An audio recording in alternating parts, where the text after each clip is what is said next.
నమస్కారం. The Nagaraj show కుటుంబ సభ్యులందరికీ హృదయపూర్వక స్వాగతం. తల్లిని చంపిన పరశురాముడి పరిస్థితి ఏమైంది?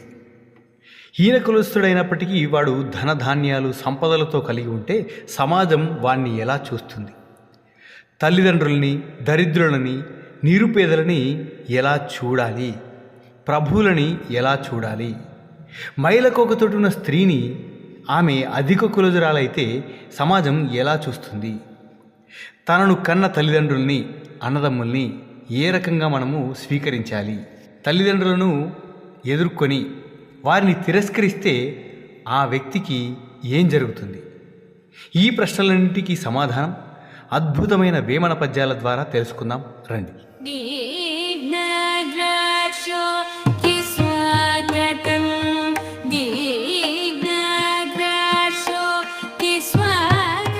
తండ్రి మాటను విని తల్లింతెగటార్పి, తండ్రి మాటలు విని తల్లింతెగటార్పి, పరశురాముడేమి ఫలముగనెను, పరశురాముడేమి ఫలముగనెను. నిలువ నీడలేక మలయాద్రి నుండడా, నిలువ నీడలేక మలయాద్రి నుండడా, విశ్వదాభిరామ వినురవేమ. పరశురాముడి తల్లి మహాసాధ్వి, చాలా పతివ్రత. ఆమె పాతివ్రత్యం వలన ఆమెకు అపారమైన శక్తి సంపన్నత కలుగుతుంది. ఆవిడ నదికి వెళ్ళి అక్కడ ఉన్నటువంటి ఇసుకతో కుండను చేసి నదిలో నీళ్లు ముంచుకొని తీసుకొచ్చేది.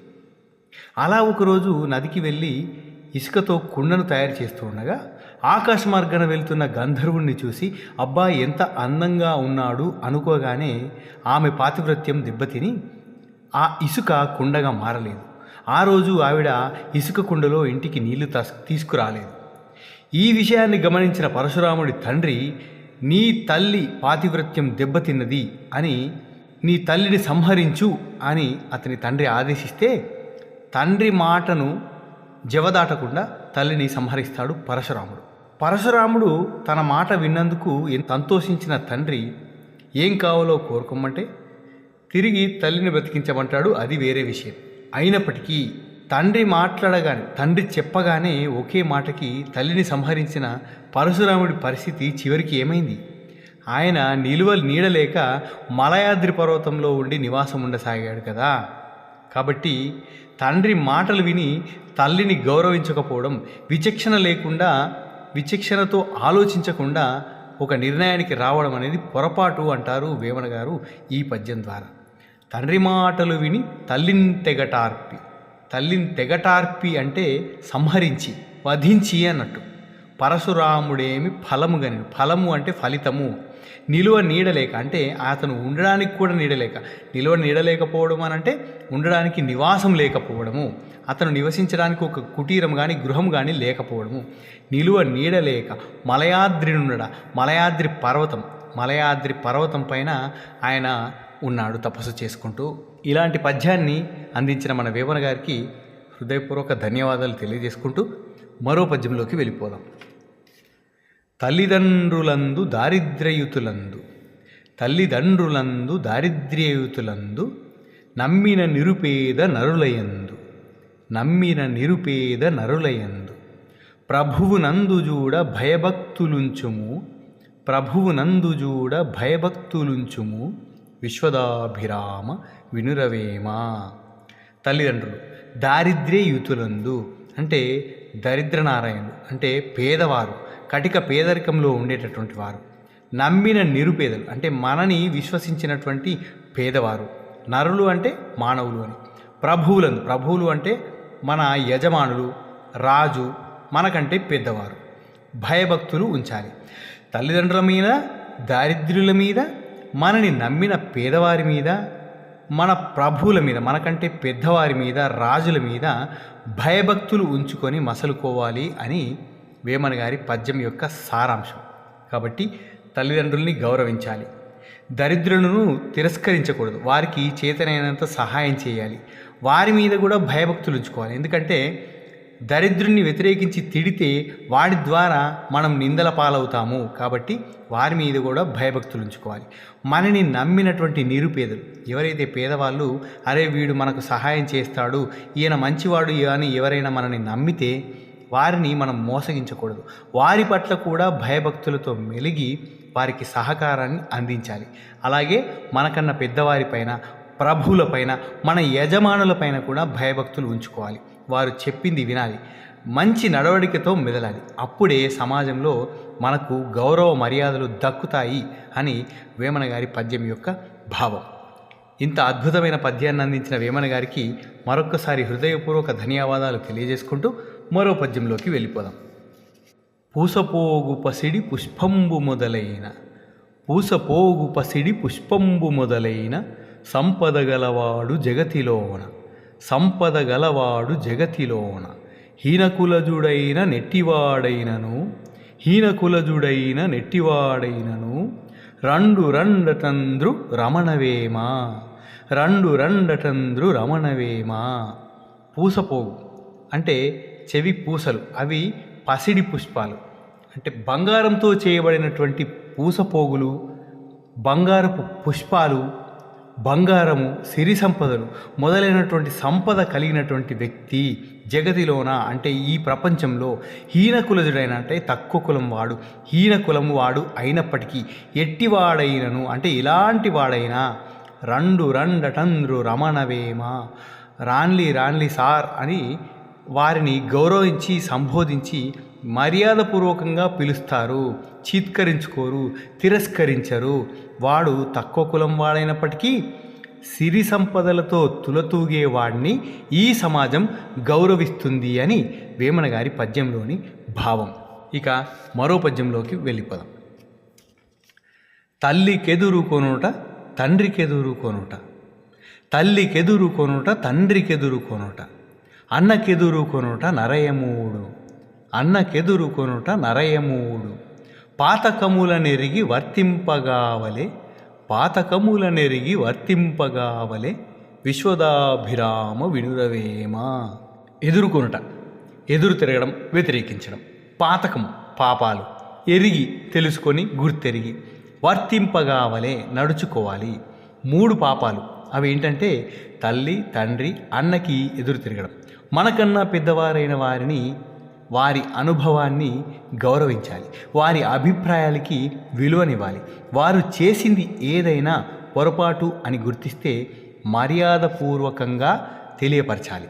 వారి ద్వారా మనకు తెలియని విషయాలు తెలుసుకోవాలి, జ్ఞానాన్ని సంపాదించాలి. వారికి ఎదురు తిరిగి బంధాలను బలహీనపరుచుకొని వారి అనుభవాన్ని పొందలేకపోవడం పాపమే అవుతుంది. మన కన్నవారిని, తోబుట్టువులను తొలనాడి తిరస్కరించి వారిని బాధ పెట్టడం వలన మనకు పాపం చుట్టుకోవడం ఖాయం. రక్త సంబంధానికి విలువనివ్వని వారిని బయటి వ్యక్తులు కూడా గౌరవించరు, వారిని తిరస్కరిస్తారు అని పద్యం యొక్క భావం. ఇలాంటి గొప్ప పద్యాన్ని అందించిన వేమన గారికి హృదయపూర్వకంగా ధన్యవాదాలు, నమస్కారాలు తెలియజేసుకుంటూ మరో పద్యంలోకి వెళ్ళిపోదాం. తన్నుగన్న ఎట్టి తల్లి వంటిది సుమ్మి, తన్నుగన్న ఎట్టి తల్లి వంటిది సుమ్మి, అన్యకాంతలెల్ల నరసిజూడ, అన్యకాంతలెల్ల నరసిజూడ, కన్నదాన్ని జనులు గానంగలేరయా, కన్నదాన్ని జనులు గానంగలేరయా, విశ్వదాభిరామ వినురవేమ. అన్యకాంతలు పరస్త్రీలు, కానంగా చూడగా తెలుసుకోగా, జనులు ప్రజలు మానవులు. పరస్త్రీలు కూడా మన కన్న తల్లి లాంటి వారే. వారికి కూడా తల్లిదండ్రులు, పిల్లలు, సంసారం ఇవన్నీ ఉంటాయి. ప్రతిరోజు వార్తల్లో మనం చూస్తూనే ఉన్నాం. అత్యాచారాలు, మానభంగాలు, అవమానాలు, హత్యలు, కుట్రలు, కుతంత్రాలు. చాలా సంఘటనలకు స్త్రీ కేంద్ర బిందువుగా మారిపోయింది. ఎక్కడ స్త్రీ గౌరవింపబడుతుందో అక్కడ దేవతలు నిలయం ఉంటారు, అక్కడి ప్రజలు సుభిక్షంగా ఉంటారు అని మన ఇతిహాసాలు బోధిస్తున్నాయి. అలాగే వేమన గారు మనల్ని ప్రతి స్త్రీలో నీ తల్లిని చూడమని బోధిస్తున్నాడు.